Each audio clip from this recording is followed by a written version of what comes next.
But the reality is here, what we're having right now, this is an end of a relationship, right? In terms of LeBron James and the Lakers.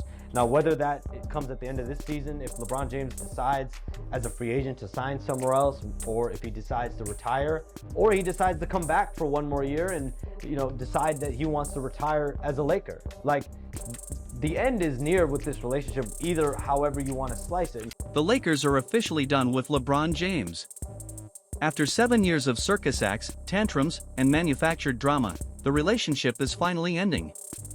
NBA insider Jake Fisher confirms what everyone already suspected: the divorce happens in June. Jeanie Buss is tired of his ego, tired of his ungratefulness, and tired of being held hostage by a 41-year-old superstar who even had his non-NBA son drafted just for publicity. Was the 2020 bubble championship worth 7 years of LeBron's chaos? Or did the Lakers waste their time dealing with the most entitled player in NBA history? I've been on the record, I thought he should have never left Cleveland. But this is his last year with the Lakers. The Lakers pretty much this is it. LeBron James and the Los Angeles Lakers are getting divorced, it's official. NBA insider Jake Fisher reported live that the Lakers are ready to move on from LeBron James. And it seems LeBron is ready to move on from the Lakers too. After 7+ years of drama, ego, and manufactured narratives, the Lakers are finally cutting ties with the player who was supposed to save the franchise but instead turned it into a reality TV show. This is the shit that makes me fucking lose it with LeBron. You got JJ Redick trying to talk to the team, right? Where is LeBron? Anybody see LeBron? He's over there pouting like a little bitch! The Lakers are exhausted from catering to his every demand while he publicly disrespects them and pretends he doesn't care what anyone thinks. Reports indicate the relationship between LeBron and Jeanie Buss soured over the years. Buss reportedly grew tired of LeBron's outsized ego and resented being treated as if he were the savior of the franchise. Great piece by Baxter Holmes, and the piece is not about LeBron. The piece is about the Buss family, and everyone should read it. It's a lot of work he put into it. But the section on Jeanie and LeBron starts with this, and this is where I just want to focus for a moment.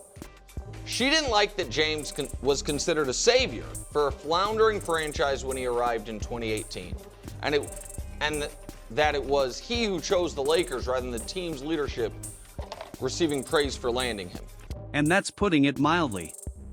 LeBron has acted as though the Lakers should be grateful he even showed up, despite the fact that the organization gave him everything he wanted, including drafting his son, Bronny, who by all objective measures wasn't NBA ready. The Bronny situation was reportedly the breaking point. The Lakers used the 55th pick to draft Bronny James, purely to appease LeBron and give him a father-son moment on an NBA court. And how did LeBron respond when reports surfaced that Jeanie Buss felt he was ungrateful? He said, "I don't care about articles. I don't care how somebody feels about me. I'm 41 years old and I watch golf every day." Quite frankly, I don't really care about articles. I really don't. I don't care about stories. I don't care about podcasts and all that type of it don't bother me. I'm 41 years old and I watch golf every day. I don't care about an article. I don't care how somebody feel about me. If you know me personally, and then you know what I'm about. Like, come on, guys, don't make this more than what it is. I don't care. That response says it all. The Lakers gave him exactly what he wanted: draft his son as a favor, and when ownership expressed frustration over his lack of gratitude, his response was basically, "I don't care what you think." That's peak entitlement. I remember what was LeBron 20 or 21 when I did the Father Time commercial thing. I'm in a battle with him, and I would like to say that I'm kicking his ass in the back now. Thanks, Father.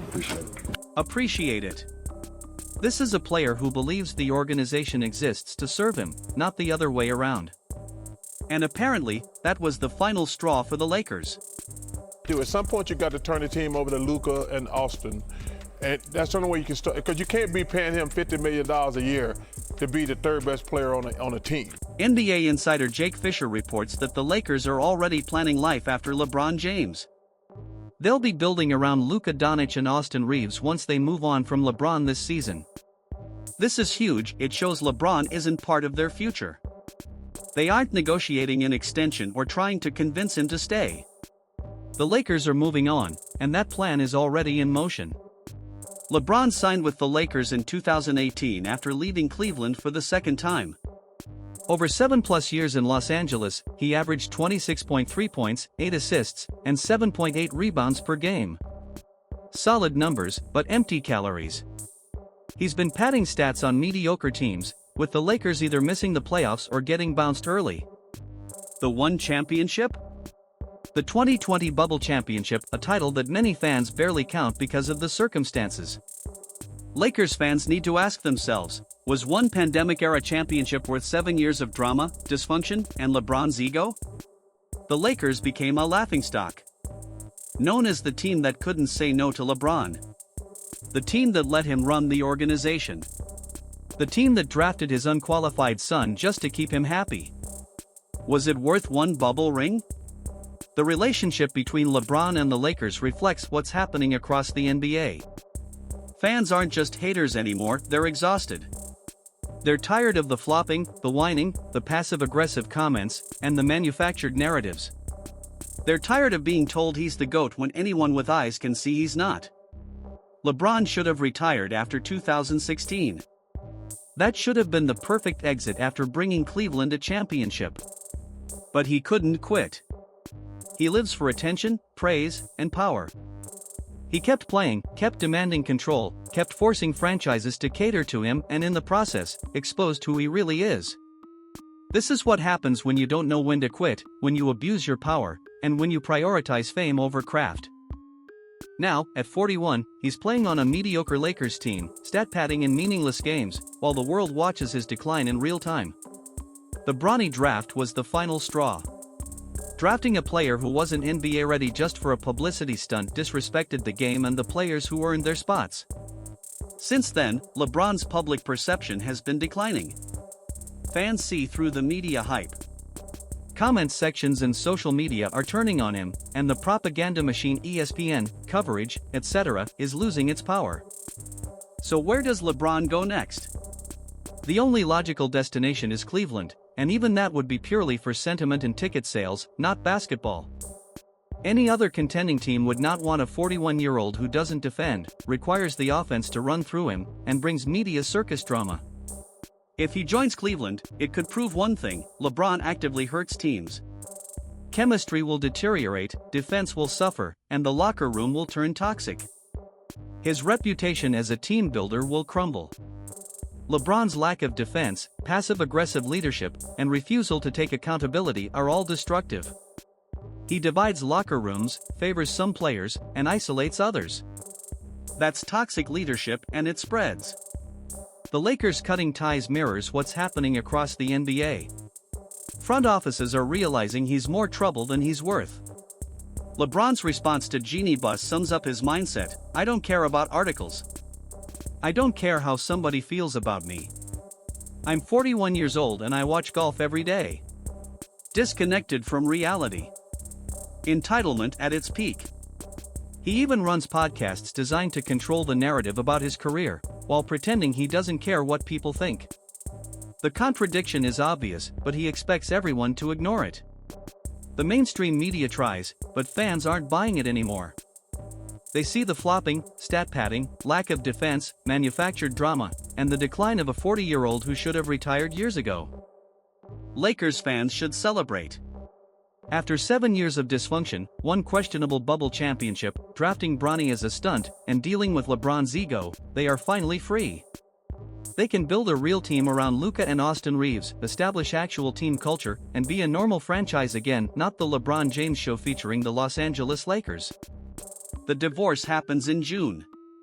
LeBron's final year with the Lakers will end. He'll either sign elsewhere or retire. If he goes to Cleveland, it will be for business reasons, not basketball. He'll disrupt chemistry, hurt their defense, and pad stats on bad teams. That is LeBron's legacy, a player who could have been great but got in his own way. A player who prioritized fame over craft, control over winning, personal narrative over team success. A player who forced organizations to cater to him, then disrespected them when they did. The Lakers are done with LeBron. And increasingly, the basketball world is too. The propaganda machine is out of gas. People see the flopping, whining, stat padding, and manufactured narratives, it's all exposed. Fanboys will defend him, but the rest of the world is moving on. LeBron tried to manufacture a legacy, but the truth always comes out, he is not in the class of the all-time greats. The Lakers are finally divorcing him after 7 years of chaos, and it's long overdue. The experiment failed, and everyone is ready to move on. If you enjoyed watching this disaster unfold, hit that like button and subscribe. Drop a comment predicting where LeBron goes next and how badly he ruins that team.